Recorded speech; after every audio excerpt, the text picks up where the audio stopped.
Olá, boa tarde. 1h em ponto aqui em Goiânia, dia 4 de janeiro de 2022. E nós estamos começando mais uma edição do Tarde News.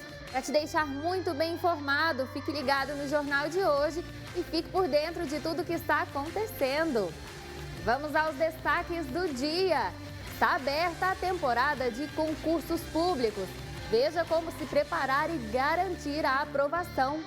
Material escolar. Preço dos itens básicos subiu até 41%. Covid-19. Vacinação em crianças divide opiniões e gera polêmica. Essas e outras notícias você acompanha agora no Tarde News.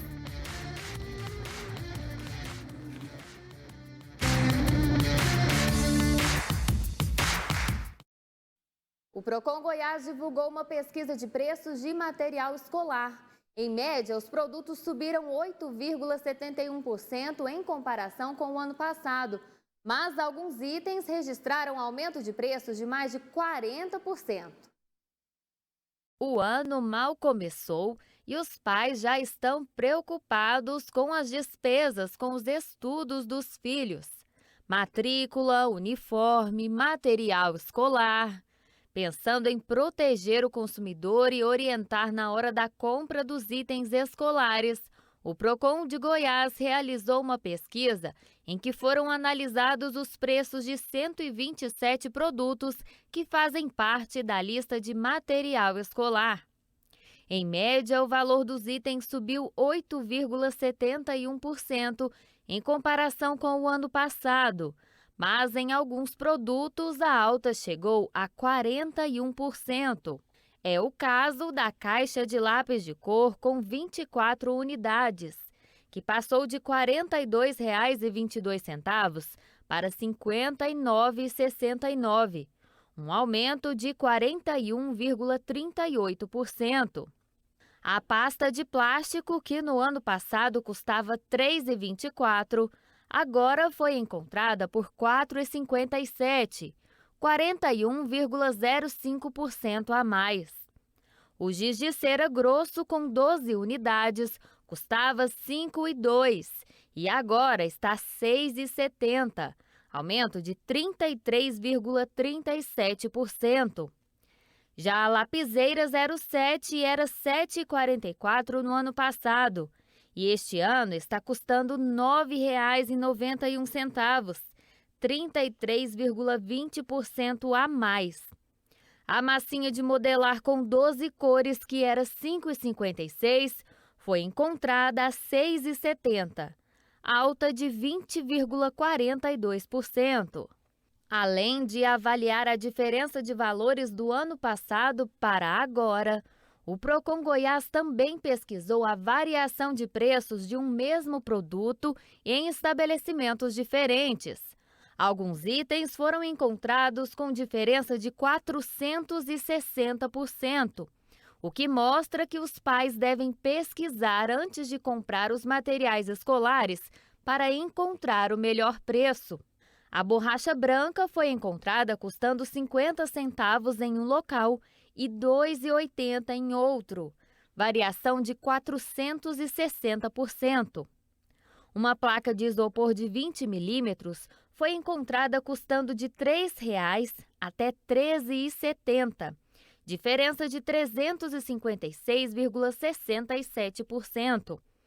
O mesmo lápis preto foi pesquisado custando R$ 1,25 em um estabelecimento e R$ 5,10 em outro, 308% de variação. O grafite 07 foi encontrado de R$ 2,90 até R$ 10,30, diferença de 255,17%. A mesma caixa de lápis com 24 unidades registrou o valor de R$ 17,99 até R$ 63,20, variação de 251,31%. O Procon visitou 14 papelarias em Goiânia entre os dias 13 e 23 de dezembro. A pesquisa completa com todos os dados você confere no site www.procon.go.gov.br. E o Procon orienta os consumidores sobre a importância de pesquisar antes de comprar para garantir o melhor preço. O órgão explica ainda que alguns itens da lista não precisam ser comprados. Veja só. O Procon Goiás divulgou um levantamento com 127 itens da lista de material escolar. A intenção é alertar os consumidores quanto aos abusos, em relação à lista de material escolar e também mostrar as variações de preços e, com isso, incentivar o consumidor a pesquisar, bater perna mesmo. E variação muito grande é muito bom para o consumidor. Isso significa que tem um leque de opções para ele. Ou seja, se não tivesse variações muito grandes, variação pequena, não adiantava o consumidor pesquisar. Em qualquer lugar que ele fosse, estaria o mesmo preço. Então é muito bom essas variações muito grandes. Os produtos estão pesando mais no bolso do consumidor, está mais caro, e também variações muito grandes. Então esses dois fatores reforçam a necessidade do consumidor pesquisar. E muito cuidado também com relação à lista de material escolar para evitar abuso. A regra é simples. Todo material que é de uso coletivo e que não vai influenciar no processo de aprendizado não pode ser solicitado, porque quando a escola define o valor da mensalidade, ela já faz com base nos custos. E nesses custos já estão inclusos material de limpeza, material de higiene. Então os pais já pagam por isso no valor da mensalidade. Então se tiver algum desses itens, simplesmente risca da lista.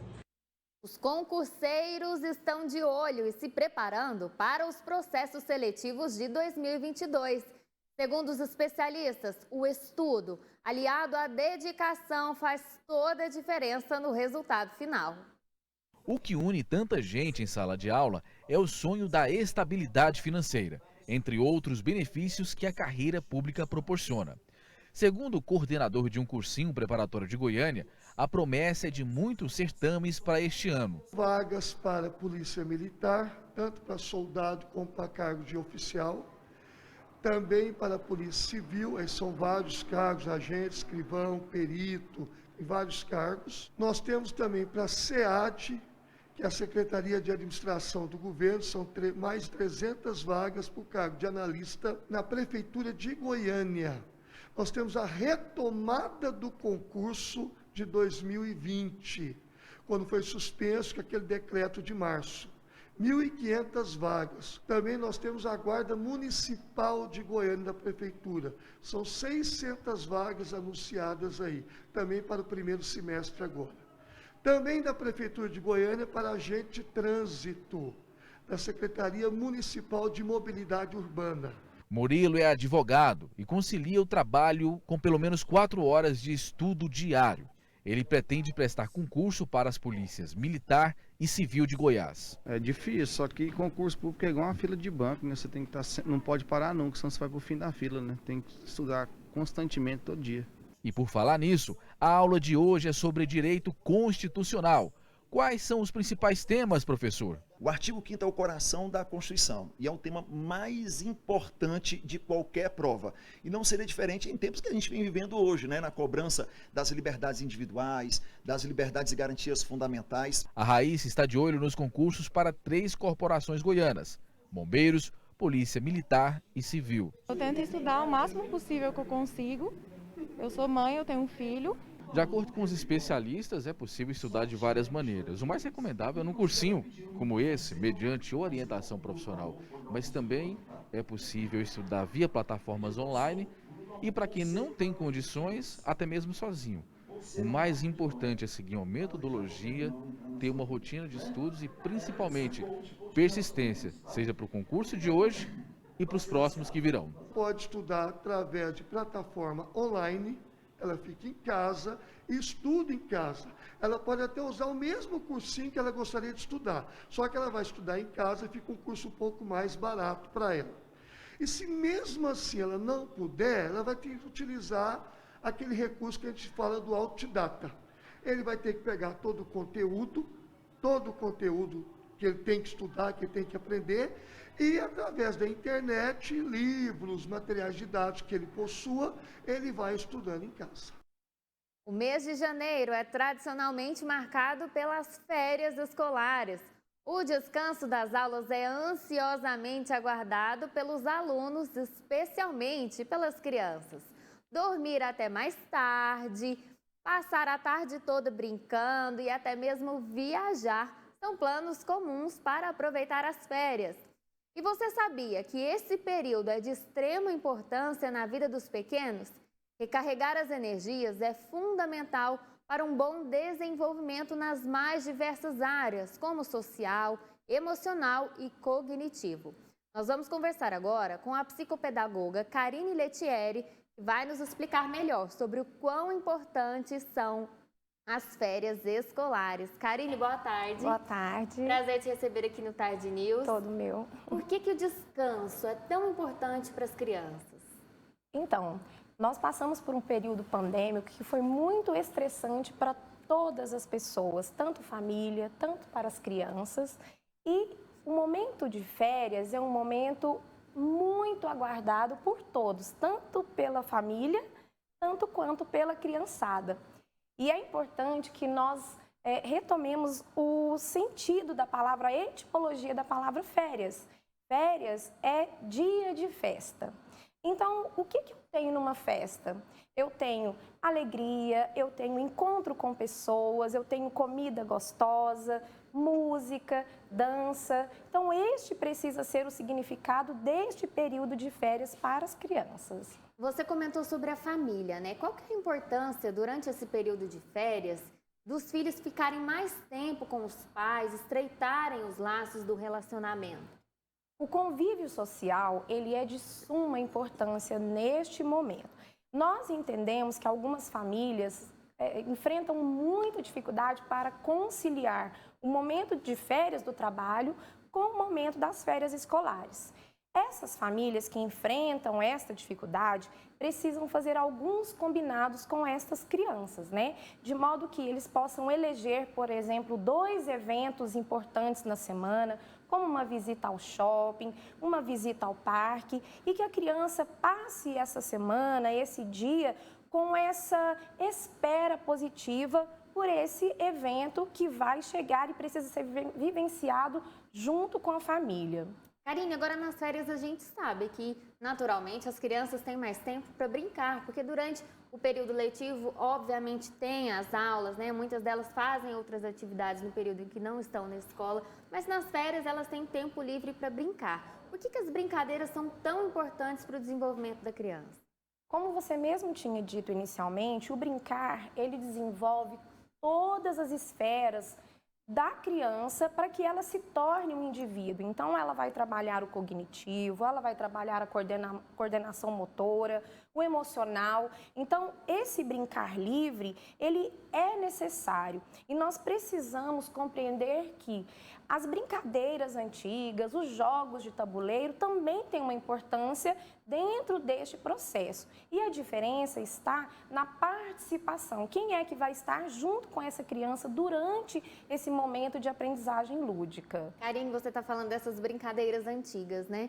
Mas hoje essas brincadeiras têm uma concorrência muito forte com as telas, celulares, tablets, a própria TV, que às vezes, durante as férias, elas acabam, eu diria, exagerando no uso das telas. Como que os pais podem trazer de volta essa questão do brincar e tirar um pouco as crianças desse mundo apenas digital? É importante a família compreender que não há necessidade de proibir totalmente a criança desse momento com as telas. É importante que a família participe deste momento. Por que não um campeonato de jogos à tarde, convidar os amigos, a mãe ou o cuidador ou o pai pode fazer um lanche. Então, é necessário que a família participe deste momento também, né? E é interessante a gente pensar que na escola as crianças pulam corda, jogam queimada, brincam de pique-esconde, porque elas estão supervisionadas por um adulto. E por que não isso em casa também? Então, é necessário que a família esteja presente neste momento e ofereça e permita esse tipo de brincadeira, às vezes uma brincadeira da própria infância da mãe, do pai, do cuidador dessa criança, que seja oferecido para a criança essa vivência. E as colônias de férias, elas podem ser também uma boa opção para a criança aproveitar esse período de férias? Com certeza. é necessário que as famílias façam uma pesquisa e escolham lugares abertos, né? Nós ainda estamos vivendo esse período pandêmico e que a colônia de férias ofereça um momento recreativo, é um momento de festa. Então, que a criança possa correr na grama, possa nadar, possa comer bem, possa interagir com outras crianças de maneira saudável. Então, a colônia de férias é sim uma grande ferramenta de ajuda para as famílias nesse momento. Que maravilha. Karine, agradeço demais você ter aceitado o nosso convite para nos trazer informações tão importantes para que as nossas crianças possam desfrutar da melhor forma possível as férias. Obrigada. Eu que agradeço. Boa tarde. Boa tarde. A imunização de crianças e jovens é considerada um passo importante para controlar a pandemia, principalmente com o aparecimento da variante Ômicron. A Anvisa já aprovou a aplicação da Pfizer, mas o governo federal ainda não definiu quando vai dar início à imunização dessa faixa etária. A Agência Europeia de Medicamentos já aprovou a vacina contra a Covid-19 para as crianças de 5 a 11 anos. Ela já foi aprovada também nos Estados Unidos, Israel e Canadá. Aqui no Brasil, a liberação da vacina para essa faixa etária ainda está em debate. Até o momento, somente adolescentes com 12 anos ou mais podem se imunizar contra a doença no país. Uma audiência pública deu início hoje pela manhã para discutir a inclusão da faixa etária no Plano Nacional de Operacionalização da Vacina contra a Covid-19. Há 2 semanas, a Agência Nacional de Vigilância Sanitária, a Anvisa, deu aval para a aplicação da vacina da Pfizer em crianças na faixa etária em questão. A Associação Médica Brasileira também manifestou parecer a favor da vacinação para as crianças. O médico infectologista Marcelo Daer defende que o ponto de vista técnico da vacina deve ser levado em consideração, que o imunizante é seguro e eficaz contra o agravamento da doença. A faixa etária de 5 a 11 anos é uma faixa etária que está em discussão para vacinação e que está causando alguma polêmica do ponto de vista principalmente político, muito mais do que do ponto de vista técnico. Do ponto de vista técnico, nós temos uma vacina segura, eficaz, contra uma doença potencialmente grave, que trouxe já uma quantidade de óbitos entre crianças não pequena, menor do que entre os idosos e os adultos, mas maior do que quando a gente compara com qualquer outra doença que a gente chama de doença imunoprevenível, ou seja, das doenças que eu tenho uma vacina para proteger, a Covid-19 já matou mais crianças nos últimos anos do que qualquer uma dessas vacinas, dessas doenças que eu tenho vacina que protege. Então é uma doença que mata a criança, sim, que traz sequelas, sim, e podem ser sequelas graves. Com a autorização da Anvisa, o Ministério da Saúde liberou a vacinação para o público infantil, mediante a apresentação de prescrição médica. Até o momento, pelo menos 20 estados e o Distrito Federal já adiantaram que não vão exigir o pedido médico no ato da vacinação, e o estado de Goiás é um deles. Eu acho que a vacina deve ser disponibilizada sem receita médica, né? Receita médica é uma imposição, é uma barreira a ser transposta quando eu coloco isso. Muitas pessoas não terão acesso à vacina por conta disso, então é melhor não exigir receita médica para vacinação e basta que os pais levem as crianças para ser vacinadas. O médico reforça que a vacinação infantil já foi iniciada em outros países e privar as crianças do Brasil é considerado cruel. Se eu tenho uma vacina que é segura e eficaz, é difícil falar para não usar a vacina. Então, os argumentos de que a criança tem uma doença leve a moderada, sendo que eu não sei quais são as crianças que poderão ter uma doença complicada, de forma que possa trazer até o óbito, privá-las desse benefício, né, da vacina, é muito cruel. A gente tem que pensar dessa maneira. Nessa segunda-feira, o ministro da Saúde, Marcelo Queiroga, disse que as doses para as crianças de 5 a 11 anos devem começar a chegar no Brasil na segunda quinzena de janeiro. O laboratório Pfizer, fabricante do imunizante, confirmou o prazo previsto pela pasta. A data para o início da aplicação do imunizante ainda não foi definida. E depois do intervalo, você vê que Flores de Goiás decretou situação de emergência depois que 300 famílias ficaram isoladas por conta das chuvas. Fique ligado, é depois do intervalo.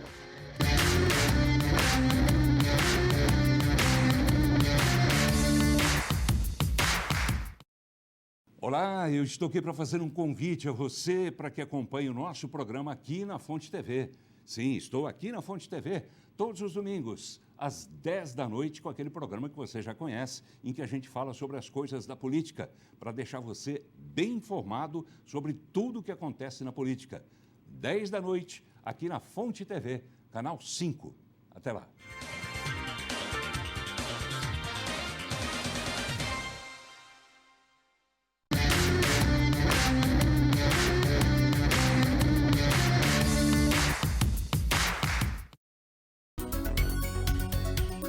A previsão do tempo para quarta-feira em Goiânia, a mínima é 20, a máxima 27 graus.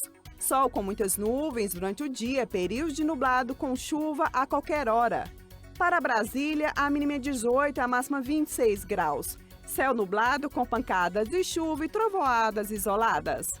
Para a cidade de Posse, a mínima é 20, a máxima 28 graus. Sol e aumento de nuvens durante o dia, pancada de chuva a qualquer hora.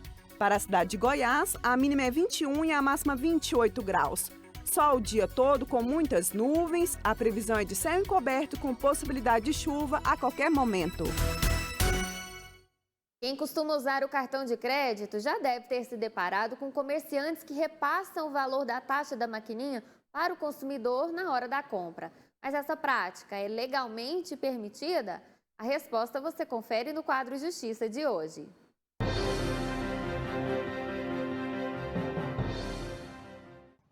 A resposta é depende. Por quê? Porque em 2017 foi sancionada uma lei que permite essa cobrança. Todavia, essa cobrança deve estar assim de forma clara, de forma precisa. Ela tem que ter essa informação nítida para o consumidor. Caso contrário, ela será considerada uma prática abusiva. Por que isso? Porque a omissão dessa informação, ela não permite que o consumidor saiba efetivamente o que está sendo cobrado dele. Então, pode ser cobrado a taxa inclusive exata que a administradora cobra do comerciante. Para isso, o consumidor pode acessar sites da operadora de cartão de crédito para saber qual é o índice exato que a operadora cobra. Né? Então, vamos ficar atentos para isso e caso o consumidor desconfie, acha que está havendo algum abuso ou que o valor está muito acima do que o valor de uma taxa que a administradora de cartão de crédito cobra, procure os PROCONs, procure a delegacia ou delegacia do consumidor, ou até mesmo um advogado de sua confiança para saber se realmente está dentro dos parâmetros admitidos.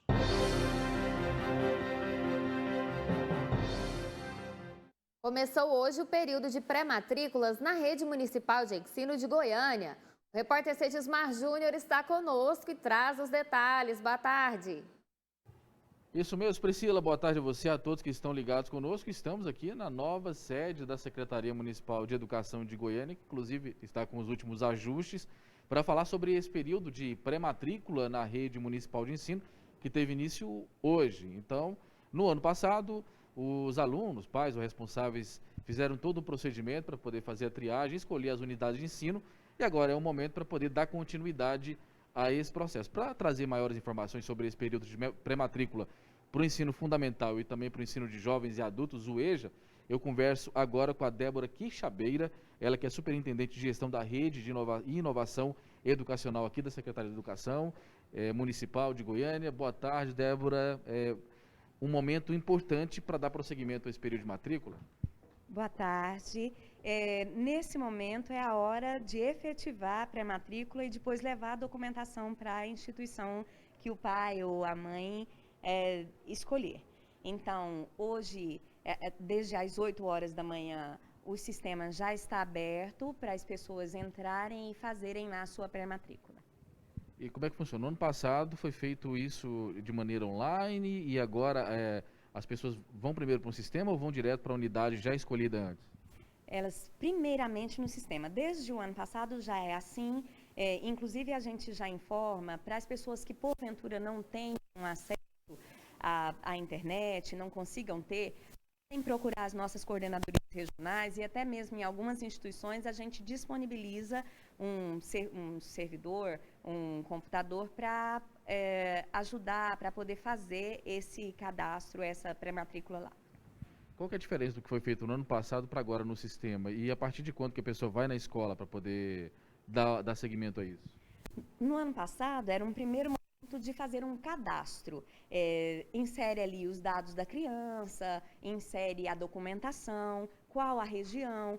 E neste momento é a hora de fazer efetivamente a pré-matrícula. O pai ou a mãe, o responsável, entra no sistema e ele vai clicar em qual instituição ele tem interesse de matricular a criança. Havendo a vaga, e nas escolas municipais nós não temos problemas na maioria das instituições com vaga, havendo a vaga, ele já pode confirmar e levar a documentação lá na instituição para efetivar a matrícula. Tá certo, eu agradeço então aqui a Débora Quixabeira, superintendente de gestão da Rede e Inovação Educacional da Secretaria Municipal de Educação de Goiânia. Fica então a dica para que você faça o mais rápido possível, até para que consiga essa vaga de uma maneira mais célere. Boa tarde, obrigado e bons trabalhos aí, porque tem muita coisa a ser feita ainda. Sim, nós que agradecemos. Boa tarde. É isso aí, Priscila, fica esse recado, www.sme.goiania.gov.br, endereço que está aparecendo aqui para ficar mais fácil para você, pai ou responsável, lembrando que então o período de pré-matrícula para o CMEIs se inicia a partir do dia 11 de janeiro. Nós falamos de ensino fundamental e EJA, educação de jovens e adultos. Eu volto com você nos estúdios. Obrigada pelas informações, Sigismar. Gente, milhares de pessoas ficaram isoladas por causa das chuvas intensas nos últimos dias na região norte de Goiás. 14 municípios estão em situação de calamidade no estado. E a cidade de Flores de Goiás decretou situação de emergência. Com cerca de 300 famílias isoladas por causa das fortes chuvas, a Prefeitura de Flores de Goiás decretou situação de emergência. Centenas de pessoas ainda seguem ilhadas em Cavalcante e outras cidades da região por causa dos temporais. Ao todo, cerca de 1.000 famílias ficaram ilhadas em áreas rurais da região da Chapada dos Veadeiros, no Nordeste goiano, por causa das chuvas desde o dia 24 de dezembro do ano passado. Vídeos mostram casas destruídas e plantações inundadas. Em alguns pontos, ocorreram enchentes, pontes e rodovias foram destruídas, além de transtornos em várias casas e propriedades rurais. O Corpo de Bombeiros Militar enviou equipes para prestar apoio aos municípios atingidos pelas chuvas nos últimos dias, na região norte do estado. Distribuiu cerca de 2.000 cestas básicas para as pessoas afetadas e auxiliaram na recuperação e cadastramento das áreas atingidas pela enchente, para restaurar as condições de habitabilidade das comunidades locais. Em Niquelândia, na ponte do Rio São Bento, os bombeiros fizeram vistorias nas balsas e ações de apoio aos moradores, que estão isolados do outro lado do rio e impossibilitados de travessia.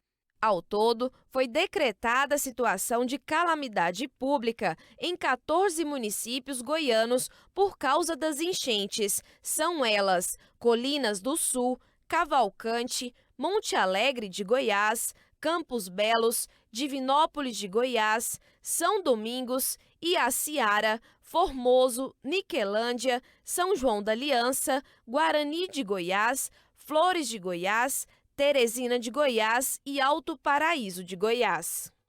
Com essas informações, eu encerro o Tarde News de hoje. Tenha uma excelente tarde e até amanhã. E agora quem está chegando é o Flávio Silva e os nossos amigos do Bola na Rede para atualizarem a gente sobre o que está acontecendo no futebol. Flávio Silva, boa tarde. Conta pra gente as novidades. Boa tarde, Priscila, equipe Tarde News e, é claro, boa tarde especial para você que nos acompanha aqui aqui pela Fonte TV. Priscila, ontem a Aparecidense estreou, foi a estreia do futebol goiano na Copinha, a Copa São Paulo de Futebol Júnior. Enfrentou o Botafogo e, infelizmente, saiu com uma derrota. A Aparecidense, que já anunciou os 31 atletas para a temporada 2022. Tem apenas duas novidades, 2 nomes novos no elenco da Aparecidense. Já o Vila Nova sai na frente e foi o primeiro time a iniciar a pré-temporada 2022. O Vila, que perde o volante destaque da temporada 2021. O Dragão iniciou avaliações físicas e clínicas com parte do seu elenco. Luan Poli e Zé Roberto foram ausências. Goleiro e atacante testaram positivo para a Covid-19. Além, é claro, de falarmos do Goiás, que segue sem quitar a dívida com o Goianese. Anunciou 2 contratações. Tem uma penalização. Não pode inscrever jogadores até quitar a dívida. Os contratados podem não estrear no próximo dia 26 de janeiro pelo Goianão 2022. E saiu a lista dos 10 jogadores mais valiosos do futebol mundial. A surpresa? Vinícius Júnior na 3ª colocação. A surpresa negativa? Neymar ocupa a 9ª colocação numa lista com 10 nomes. O que acontece com Neymar? Está no ar o Bola na Rede. Hoje na bancada temos ele, Nilton Goiano, o craque que perde gols, balança as redes por onde passa.